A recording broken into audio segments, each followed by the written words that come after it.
Ayo Bratasena maju rene.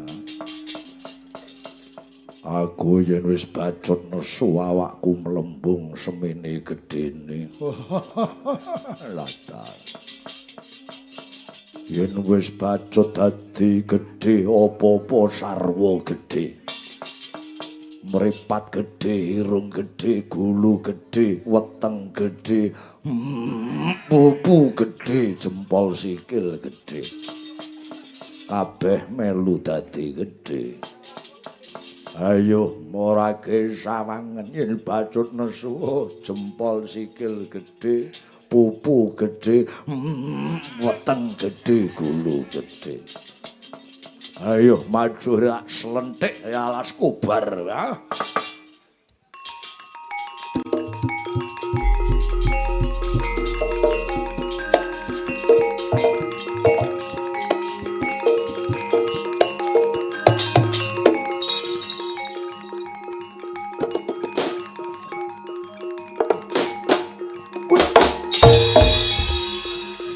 Abote.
Ya ampun. Buta kok semene gedene. Prada Mas. Tatan gondang baru.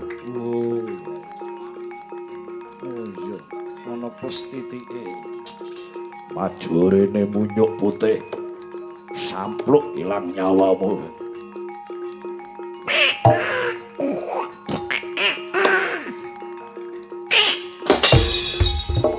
Ora krasa kaya dipijeti.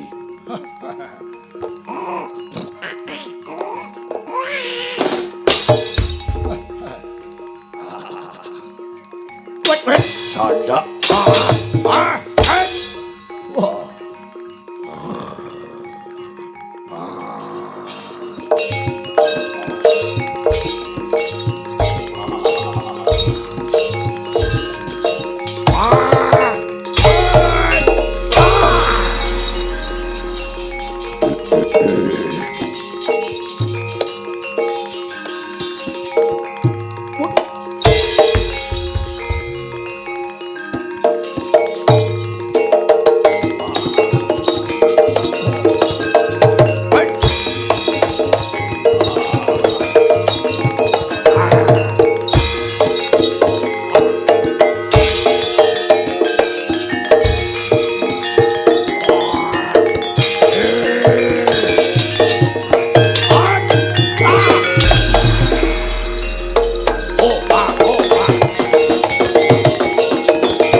Raden Dandun Wacana ketewasan Raden.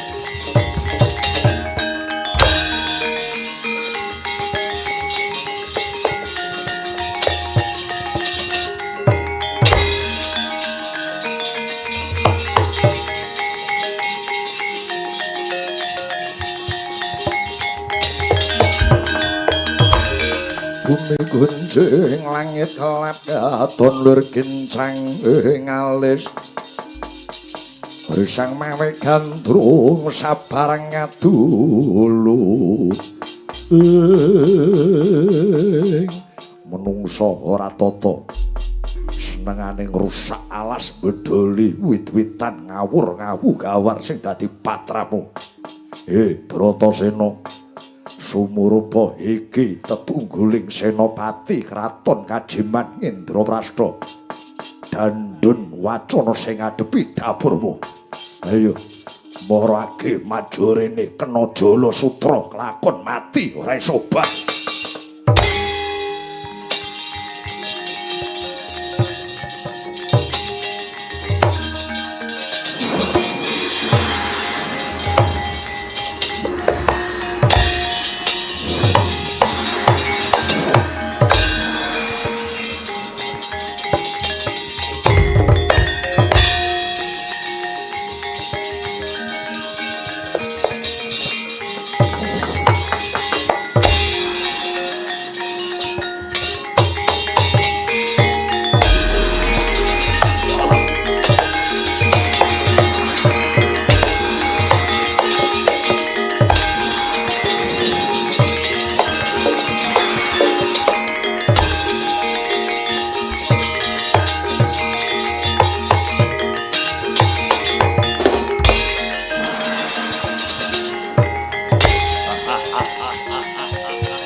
Adiku di Bratasena.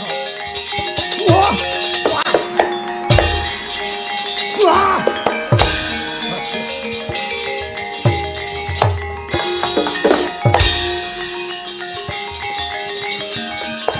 Wah! Wah!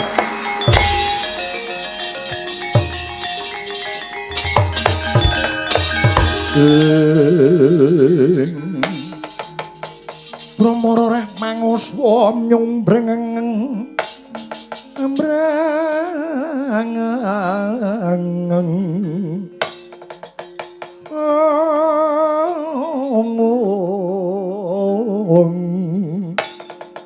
aning marga amalatku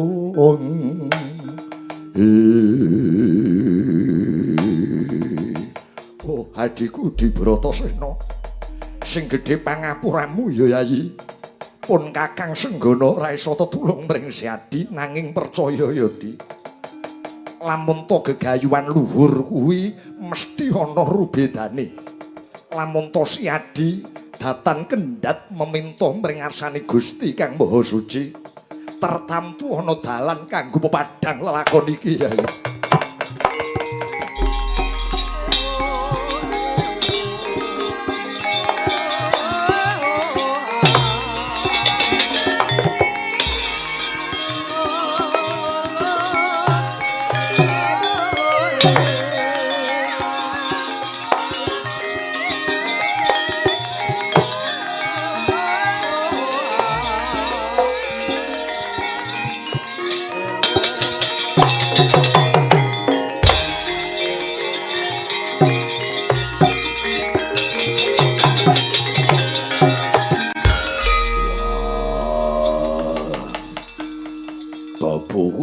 Aku ora iso obah.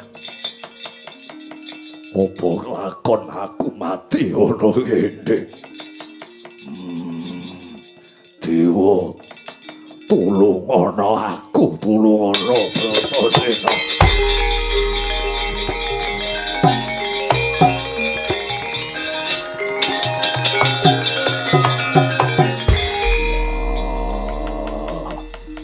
Yen pancen senajan ora ana sing tetulung karo aku. Aku bakal prasopo. Sapa wae sing iso tetulung luwari kang dadi panandangku. Yen lanang tak daku dadi sedulur Sinorawati. Lamun to putri sing tetulung lawan aku. Pinesti dadi jodhone Bratasena.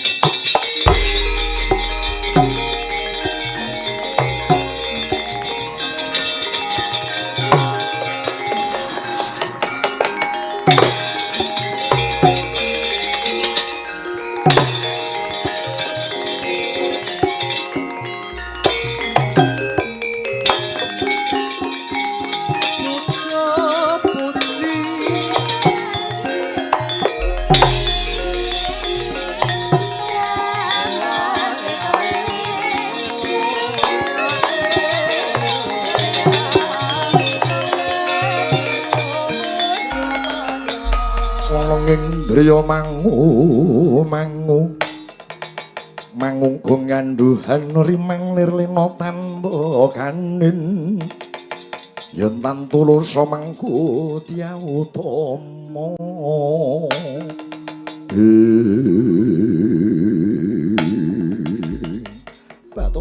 bat anggonku ngambah gegono keprungu swara gereng-gereng nyun senjata pitulungan mapan ana madyaning alas pertani.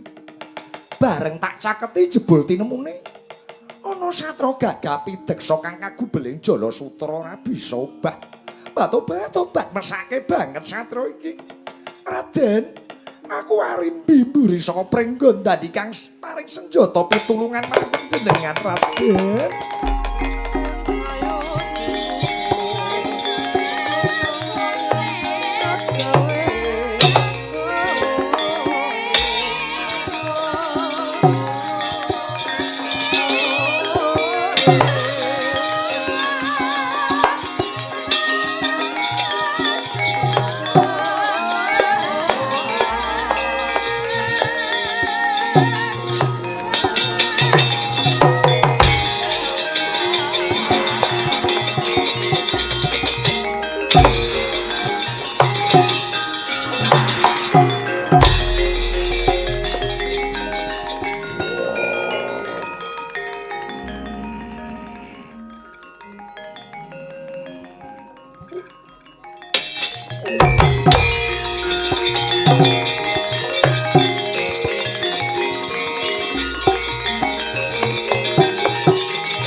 Tansah marmaring suksma sinuksmaya winahya ing asepi sinimpen telenging kalbu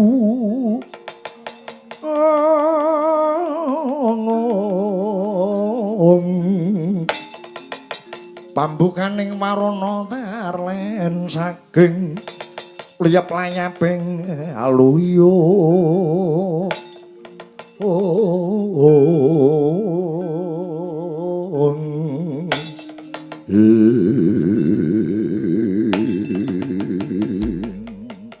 wah kowe sapa wis paring senjata pitulungan marang aku waleh-waleh menapa Raden.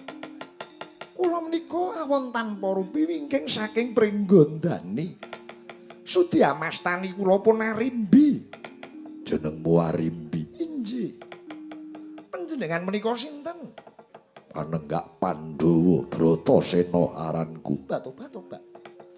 Lamet-lamet sampun nate mireng ingkang dados asma panjenengan Raden Bratasena Panenggak Pandhawa. Iya. Menawi mboten lepat paduka menika putranipun Singun Pandhudewa Nata ndalah Dewi Kunti Talibrata. Wah. Syukur bagi sewu. Yen to kowe weruh marang wong tuaku. Arimbi. Wonten dawuh Raden. Nalika aku kena jala sutra aku mau nibake prasapa nibake janji. Sapa wae sing isa sung senjata pitulungan marang aku.